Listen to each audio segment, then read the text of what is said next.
아,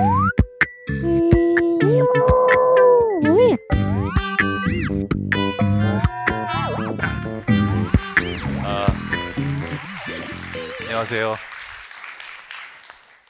제가 이렇게 사실은 집에 앉아서 글만 쓰는 사람인데 요새 부쩍 밖에 나와서 얘기를 많이 하게 되네요. 근데 오늘 어떤 행사인지 처음에 정확히 잘 모르다가 이렇게 설명을 듣고 나서 제가 요새 이렇게 하는 얘기하고 상당히 잘 맞아 있어서 되게 반가웠습니다. 그래서 나름 이 첨단 장비로 좀 준비를 해왔습니다. 작가들 중에는 이런 사람이 참 드문데요. 네. 보여드리겠습니다. 잘 나오나? 예. 자, 저도 이게 처음 해보는 거라서요. 잘 안 될 수도 있는데, 그렇습니다. 잘 양해하고 봐주셨으면 좋겠습니다.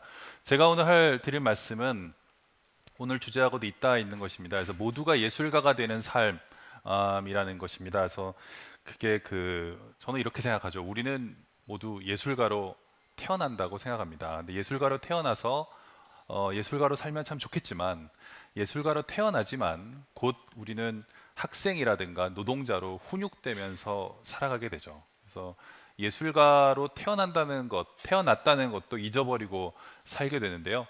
집에 어린아이가 있는 분들은 제 이야기가 뭔지 금방 아마 감을 잡으시라고 생각합니다. 어린아이들은 태어날 때부터 예술가죠.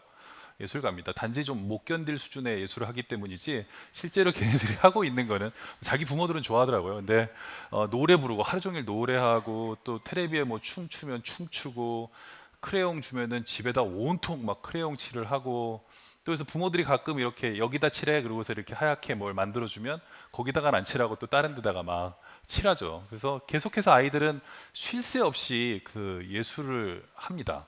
그 애들은 글을 몰라도 또 공부를 안 해도 그냥 태생적으로 그걸 하도록 되어 있고 또 인류 역사를 봐도 인류가 아무것도 모를 때에도 동굴에 이렇게 비가 와서 갇혀 있을 때면 그림을 그리지 않았습니까? 그래서 예술은 인간의 본성과 깊은 이제 관련을 맺고 있는데요. 아이들이 하는 예술 중에 뭐 소꿉놀이 같은 것 잘 아시겠지만 연극이죠. 아이들은 전혀 배우지 않고도 병원 갔다 온 병원놀이하고 또 엄마 아빠의 역할을 보고 그것을 그대로 따라합니다. 남의 역할을 하는데 전혀 거부감이 없습니다. 여러 사람 역할을 아이들은 할 수도 있는 그런 존재들이죠. 또 아이들이 어떤 시점이 되면 거짓말도 합니다. 그래서 거짓말을 처음 시작하면 어머니들은 얘가 지 아버지를 닮아갖고 드디어 이 거짓말을 시작했다. 우리 집안은 다 망했다. 마지막 희망이 사라졌다. 뭐 이렇게 암울하게 생각하시는데 그렇지 않습니다. 아이들이 거짓말하는 순간은 스토리텔링이 시작하는 순간입니다.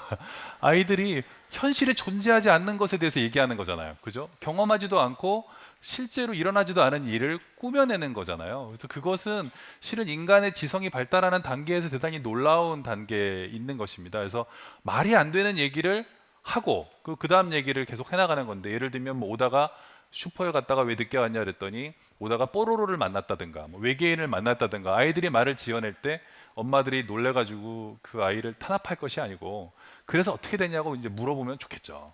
아이들이 말이 되는 한 계속 그 말을 다음 말을 이어가고 다음 말을 이어가고 그 다음 말을 이어가다 보면 괜찮은 이야기가 나올 수도 있고 자가당착에 빠져갖고 그만둘 수도 있죠. 그래서 어떻게 됐어? 라고 물어보는 게 저는 참 좋다고 생각하는데요. 이렇게 감당할 수 없는 첫 문장을 던지고 그 다음 문장을 또 말이 되게 이어가고 말이 되게 이어가고 이러는 것은 어린아이만 하는 것이 아니라 저 같은 전문적인 작가도 언제나 하는 일입니다. 언제나 책임질 수 없는 어떤 문장 하나를 던져놓고 그 다음 문장을 이어가는 건데요. 저뿐만 아니라 저같이 뭐 별 볼 일 없는 작가가 아니라 뭐 현대문학의 정말 대가라고 할 수 있는 이분 좀 보이시죠? 보면 어떤 작품인지 금방 아시겠죠? 오늘 청중분들께서는 예술 강사들이 많으시니까 이 유명한 이 현대문학의 고전의 첫 문장 바로 프란츠 카프카의 이 변신의 첫머리입니다. 보면은 감당할 수 없는 이상한 문장이죠. 이것은 이전의 소설들과 전혀 달랐던 첫 문장입니다. 이 문장을 던져놓고 그 다음 문장을 말이 되게 이어가고 말이 되게 이어가면서 끝까지 이어갔기 때문에 우리는 이 소설을 지금 보고 있는 것입니다. 그래서 만약에 이 첫 문장을 프란츠 카프카가 자기 아버지 사이가 좀 안 좋았는데요. 프란츠 카프카 아버지한테 보여줬으면 아버지가 엄청나게 야단을 쳐서 그 다음 문장을 완성하지 못했을 것이고 또 그냥 그대로 끝났을지도 모르죠. 이런 식으로 그 다음 문장을 이어가는 것에 대해서 롤랑 바르트가 그 플로베르에 대해서 한 말도 있습니다. 플로베르는 규스타프 플로베르죠. 그래서 소설을 쓴 것이 아니고 문장과 문장 사이에 에로스를 연결한 것이다. 문장과 문장 사이의 사랑에 대해서 쓴 것이다. 즉 한 문장과 한 문장 사이의 연결이 곧 소설이라는 것이죠. 이런 것은 대가들이라고 해서 크게 달라지지 않는 것입니다. 즉 어린아이들도 기본적으로 하고 있는 것이기 때문에 뭐 좀 너그러운 마음으로 분명히 받아들여 줄 필요도 있는데, 여러분도 경험하셨겠고 저도 어렸을 때 경험했습니다만 환경은 그렇게 녹록하지가 않습니다. 그 아이들은 이런 즐거운 그 예술을 하다가 어떤 순간이 되면 아이들은 더 이상 예술을 즐거워하지 않게 됩니다. 언제부터냐면 대체로 학교에 들어가면서부터 아이들은 서서히 예술에 대해서 흥미를 잃습니다. 레슨이 시작되면 또 대부분 흥미를 잃어요. 피아노 레슨 저도 어렸을 때 받아봤습니다만 혼자서 이렇게 언니나 뭐 누구랑 다른 사람들하고 연탄곡 같은 거를 칠 때 재밌죠. 젓가락 행진곡 같은 거 칠 땐 재밌지만 선생님한테 엄마가 돈을 줘서 이렇게 강습을 시키면 그때부터는 계속 도돌이표 잘할 때까지 계속 훈련을 시키면서 많은 아이들이 이제 흥미를 잃게 됩니다.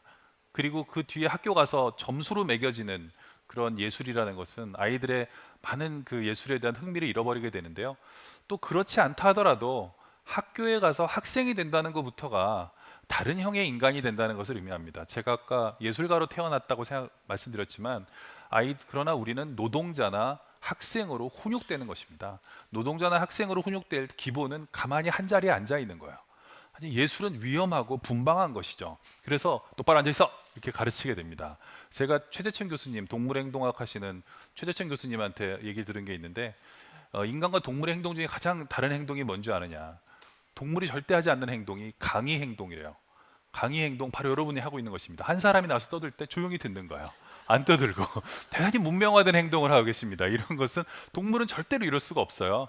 하여간 아이들 그리고 성인들은 이 과정을 통해서 어른이 되고, 어렸을 때 예술가로 태어났지만 그 어린 예술가를 자기 내면의 어딘가에 깊이 감춘 채로 우리는 이렇게 멀쩡하게 살아가고 있는 겁니다. 남이 말할 때 조용히 떠들지 않고 앉아서 경청하는, 말이 좀 시답지 않더라도 들어주는 척하면서 가만히 앉아 있는 거, 이게 성인의 교육받은 자세라고 할 수 있습니다.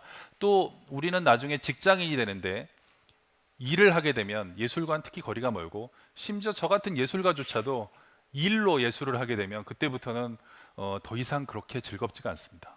그래서 이것에 대해서 프랑스의 소설가 미셸 뚜르니에가 명언을 하나 남겼습니다. 일은 인간의 본성에 맞지 않는다. 하면 피곤해지는 게 그 증거다. 하면 피곤해요. 일은. 예술 어렸을 때 생각해 보세요. 아이들은 지칠 줄 모르고 뭔가를 그려요. 정말 봐주기 힘든 그림이지만 자기는 즐거워요.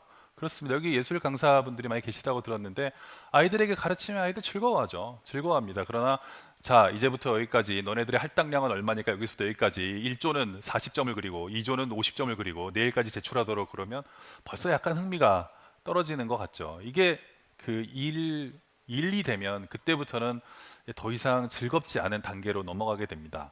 그렇다고 해서 우리 마음속에 있는 어린 예술가가 죽어버리느냐? 그렇지가 않습니다. 제가 그 많은 사람들을 요새 이 주제와 관련해 갖고 만나보는데요.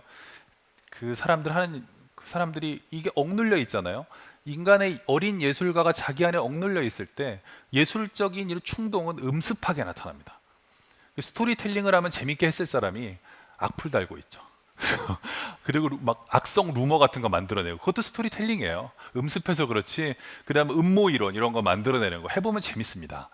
그리고 그다음에 노래방 같은 데 가서 직원들 노래 못 부르게 상사가 호텔 캘리포니아 같은 거 긴 노래 악을 쓰면서 부른다던가, 네, 그분이 혼자 집에서 기타를 배우고 그래서 얼마나 행복했겠습니까? 그러나 시간이 없죠, 직장인들. 그래서 노래방 갔을 때 간주 긴 노래, 그런 노래 부르면서 민폐를 끼치게 되고, 또 예술을 하려는 마음이 이 충동에 억눌렸을 때 대부분 시기심으로 나타납니다. 그래서 자기 마음대로 예술을 하고 발산하는 사람에 대해서 어떤 적개심을 갖게 돼요. 저도 소설가가 되지 못했을 때는 남의 소설에 대해서 아주 혹독한 비평가였습니다. 저게 소설이냐, 뭐 여러 가지 그렇게 비평을 잘할 수가 없어요. 그리고 뭐 잘 쓴 건 하나도 눈에 들어오지 않고 못 쓴 것만 막 눈에 들어왔죠. 하지만 제가 소설을 쓰기 시작한 이래로는 매우 너그러워졌습니다. 뭘 이렇게 심하게 얘기하고 그래? 좋은 점이 많구만. 이렇게 바뀝니다. 자기 내면에 있는 이 시기심 아주 나쁜 감정이죠. 이건 원초적인 감정입니다만 이것이 우리에게 결코 좋은 영향을 끼치지 않는 이제 그런 것입니다. 그래서 이런 것을 가진 채로 우리는 학교를 다니고 또 직장을 다니고 또 이게 나이 들어갑니다. 그리고 예술을 한다는 것은 영원히 정말 다른 사람의 이야기처럼 이 생각하면서 살아가게 되는 것이죠. 그 제가 중학교 때 얘기를 하나 말씀을 드리고 싶은데요. 이 중학교 때 저도 이제 학교에 들어가 가지고 뭐 여러 가지 예술 활동들을 하지 않겠습니까? 그때는 어목한 80년대였으니까 지금 여러분들 학교 현장과는 다르리라고 생각하는데 경복궁으로 갔어요. 그 경복궁으로 사생대회를 가서 모두 그림을 그리는데 저는 좀 이상한 학생이었어요. 그래서 검은색이 너무 마음에 들어서 검은색으로 막 이 도화지를 새까맣게 칠했어요. 새까맣게 칠했더니 칠하는데 약간 뒤통수가 서늘해서 봤더니 선생님이 뒤에 서 계셨어요. 그래서 선생님이 영화는 지금 뭘 그리고 있니? 그래서 갑자기 생각이 안 나서 둘러대기를 어두운 밤에 까마귀가 나무에 앉아서 울고 있어요. 그랬더니요. 선생님이 영화는 미술에는 참 재능이 없는 것 같은데 스토리텔링에 재능이 있구나. 나중에 좋은 작가가 되겠어. 라고 말했으면 얼마나 좋겠습니까마는 어목한 80년대에는 그런 일은 일어나지 않았습니다. 나와 이 새끼야. 그래가지고 정말 귀를 잡아 당겨서 이상하게 사생대회는 같은 날 많이 하는지 여중생들도 많이 오고 그랬는데 거기로 저를 앞으로 끌고 나가가지고 경복궁에 어딘가에 저를 세워놓으셨어요. 세워놓으시고 정말 개망신을 주셨는데요. 그 뒤로 저는 미술의 흥미를 잃고 점점 더 음습한 스토리텔링의 한 길로 나아가서 지금 이렇게 이상한 스토리를 쓰는 그런 작가가 되었을지도 모릅니다. 하여간 그 선생님은 저를 아주 혹독하게 혼내셨고 어떤 말도 들으려고 하지 않았고 앞에 경복궁이 있는데 왜 밤에 낮인데 왜 밤을 그려? 이러면서 저를 탄압하셨습니다. 그런데 제가 나중에 대학생이 돼서 대학교를 졸업하고 나서 배낭여행이라는 걸 가봤더니요. 이런 그림이 있어요. 그죠? 유럽에 가봤더니 그냥 제가 그린 거랑 아주 비슷한 그림인데 스위스 바젤에서 제가 발견한 그림이고요. 그 다음에 이거 뭐 황토벽지 아닙니까? 그죠? 노란색을 쭉 발라놨어요. 하지만 이분들의 저와 다른 점은 저처럼 이렇게 어설픈 설명을 시도하지 않고 무제, 둘 다 제목이 무제예요. 언타이틀드 딱 이렇게 해놓으니까 그럴듯하죠. 그래서 제가 너무 억울했어요. 저는 두들겨 맞았는데 두 사람들은 현대미술이라고 걸려 있구나 이런 생각이 들었던 것입니다. 그리고 나중에 뭐 또 계속 돌아다녀 보니까 말만 잘 붙인 사람들도 있었어요. 이 작품은 파블로 피카소의 황소라는 작품인데 뭘로 만들었을까요? 그렇죠. 유명한 작품. 자전거 안장과 핸들. 그냥 우리 주변 어디서나 구할 수 있는 이런 것으로 만든 것입니다. 해놓고서는 무제라고 하지 않고 황소라고 하니까 뭐 좀 있어 보이잖아요. 그 다음에 여러분 잘 아시는 듀시안 같은 작가 변기를 주문해가지고 이거를 셈이라고 명칭을 붙였죠. 그래서 이거 말만 잘하면 되는 거잖아. 그래서 나중에 알아봤더니 피카소가 이런 말도 했더라고요. 그래서 나는 보는 것을 그리는 것이 아니라 생각한 것을 그린다. 이게 내 말인데 저는 맞고 피카소는 엄청난 돈을 버는 그런 사람이 됐다는 것. 참 안타깝습니다. 하여간 이런 탄압을 받으면서 우리 안에 어린 예술가가 죽어버리고 우리 안에 어린 예술가가 죽었기 때문에 우리는 음습하게 또는 시기심에 차서 텔레비전을 보죠. 텔레비전에는 사실은 예술을 하는 사람이 나옵니다. 연예인이라는 것은 예술을 하는 사람들이죠. 노래하고 춤추고 예쁜 내 모습이죠. 텔레비에 나오는. 그러니까 얼마나 시기심이 생기겠어요. 연예인들에 대해서 우리 정말 가혹하죠. 가혹합니다. 막 욕을 하죠. 근데 이렇게 하면서 우리 안에 어린 예술가를 점점 더 억누르게 되는 그런 것이 되는 것입니다. 그래서 제가 그러지 말고 하자. 그냥 지금 하면 어떠냐. 그래서 제가 한국예술종합학교에 교수로 몇 년 동안 일을 할 그런 기회가 있었습니다. 제가 그만두긴 했습니다만 그때 이제 학생들과 여러 가지 그런 걸 해보게 됐어요. 그때 제가 학생들에게 여러 가지 글쓰기 실험을 해봤는데 그 중에 제가 기억에 남는 것은 그겁니다. 학생들이 한국예술종합학교는 학생이 몇 명 안 돼요. 한 교수가 가르치는 학생들이 영재학교니까요. 기본적으로 이렇게 삥 둘러서 학생들이 앉아서 글쓰기 수업을 시키는데요. 꼭 어떤 수업 느낌이냐면 정신병원에서 상담하는 그런 느낌이에요. 삥 둘러 앉아서 글을 씁니다. 제가 종이를 나눠줘요. 애들이 컴퓨터에도 익숙한 학생들이지만 일부러 종이로 쓰게 합니다. 연필이나 펜을 꺼내고 제가 지금 쓰라고 하는 것을 바로 그 자리에서 씁니다. 숙제로 내주는 것이 아니고 20분이면 20분, 40분이면 40분 글을 쓰는데 주제는 뭐 달라질 수 있습니다. 살아오면서 가장 힘들었던 순간에 대해서 써봐라 라고 얘기를 하는데 이때 규칙이 하나 있습니다. 그것은 뭐냐 하면 미친 듯이 쓰는 거예요. 미친 듯이. 제가 수건 돌리기 하는 사람처럼 돌아다니면서 학생들에게 2분 정도, 5분 정도 생각할 시간을 주고 그 다음에 첫 문장을 쓴 뒤부터는 무조건 달리라고 합니다. 빨리, 빨리 써, 빨리 써. 그리고 야 미친 듯이 쓰는 거야. 그래서 학생들이 처음에는 저항하지만 한 두 문장, 세 문장 넘어가면요 고개를 드는 학생이 아무도 없습니다. 순간적으로 확 빨려들어요. 글이라는 건 그런 무서운 힘이 있죠. 빨려들 뿐 아니라 미친 듯이 써야 하기 때문에 무슨 얘기든 막 되든 안 되든 막 쓰는 거예요. 근데 나중에 학생들한테 글을 받아보면 집에 학생들을 보내서 과제로 써오라고 했을 때보다 훨씬 더 밀도 있고 좋은 글들을 그때 많이 봤습니다. 그래서 그 이유가 뭘까? 그래서 그 이유가 뭘까? 저는 그렇게 생각합니다. 그 시킨 이유도 그건데 우리가 글을 쓰든 어떤 예술을 하든 별거 아닌 걸 하려고 할 때도 오랫동안 우리는 우리 안에 어린 예술가를 억눌러 왔기 때문에 그 악마가 나타납니다. 악마가 나타나서 우리에게 우리가 예술을 하지 말아야 될 수백 가지 이유를 듭니다. 야, 너 글 못 쓰잖아. 너 옛날에 글 쓰다가 선생님한테 글 못 쓴다고 뺀치 맞았잖아. 또 옛날에 너 백일장 한번 된 적 있어? 너 글 이상하잖아. 또는 그림을 하려고 하거나 우리가 어디 합창단에 가려고 하거나 또는 회사를 다니다가 뭐 주말에 연극 구청에서 하는 연극 학교로 가려고 할 때마다 우리 마음속 내면에서 하지 말아야 할 수백 가지 이유를 가진 악마가 우리에게 속삭입니다. 그래서 미친 듯이 쓰라고 하는 거예요. 학생들이 글을 쓸 때 한 줄 한 줄 쓸 때 자기 검열하지 않도록 일단 쓰라는 거예요. 쓰고 고쳐라. 그래서 그 학생들도 처음에는 저항하지만 나중에는 뭐 어떡합니까? 선생님이 뒤에서 독려하니까 막 써내려가는데 다 썼을 때 학생들의 어떤 이 모습 정말 어떤 카타르시스를 느끼는 그런 것들 봤어요. 제가 그래서 학생들의 그런 얘기를 했습니다. 그건 예술학교니까요. 한 사람을 예술가로 만드는 것은 하지 말아야 될 수백 가지 이유가 아니라 단 하나의 이유가 한 사람을 예술가로 만든다. 저도 그랬고 대부분의 예술가들이 이유 10가지 모아가지고 예술가 되는 거 아니잖아요. 자기에게 절실한 한 가지 이유가 있고 그 한 가지 이유가 그 사람을 예술가로 만든다. 그거를 찾아라. 되지 말아야 될 이유 같은 거 잊어버려라. 그랬습니다. 그리고 학생들한테 또 집에 숙제로 시키면 안 되는 게 네이버 때문이에요. 집에 가서 글 쓰려고 그러면 자꾸 네이버에 기사가 떠요. 그거 검색하다가 왜 내가 연예인을 갑자기 검색하고 있지? 그러다가 갑자기 뭐 옷 사고 있어요. 글은 어디 갔냐고. 그 안 돼요. 그래서 이 몰입 중요한데 같이 앉아서 이렇게 쓸 때 정말 어떤 에너지가 확 생기죠.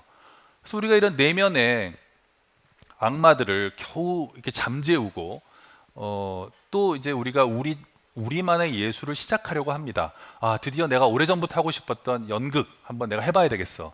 또는 합창단이든 뭐든 시작하려고 할 때 이번에는 악마가 어디서 나타납니까? 외부에서 나타납니다.